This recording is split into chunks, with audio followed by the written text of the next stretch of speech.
big little truck that it has a bar attached to it, or that it has to be turbulent. Sometimes maybe the crew needs 5 minutes release from Karakata.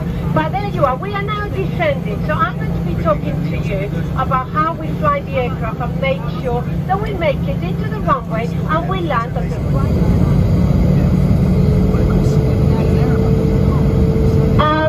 Mark, we need to take a seat. Mr. Diggins, Captain Diggins, please could you kindly take a seat in there. Right, so here we are.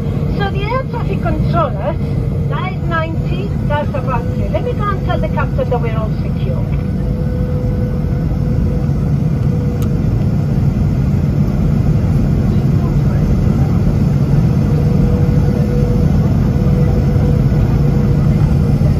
He's quite strong, but look at me, I'm not even moving, so absolutely nothing to worry about.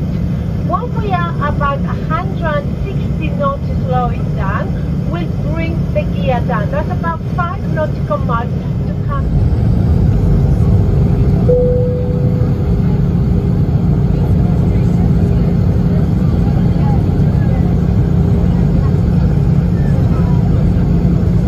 Here we are about 1300 around 40.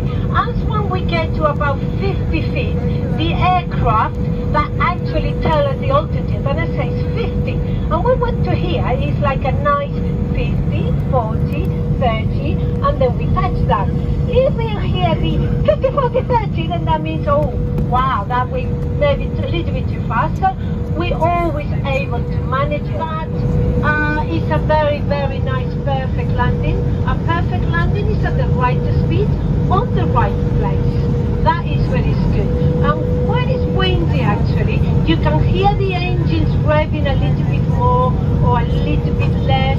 As the wind changes, we adjust the power on our engines to make sure that we keep the speed we want. Here we are coming about 100 feet over the airfield now, looking really good, just nicely and gently descending about 500-600 feet per minute. Over the threshold there we are at 50 feet, that's our 40, our 30, we raise the nose and we now any minute, there we are, a nice fantastic touchdown for you. There we are, reverse supply, give yourselves a big hand, that was a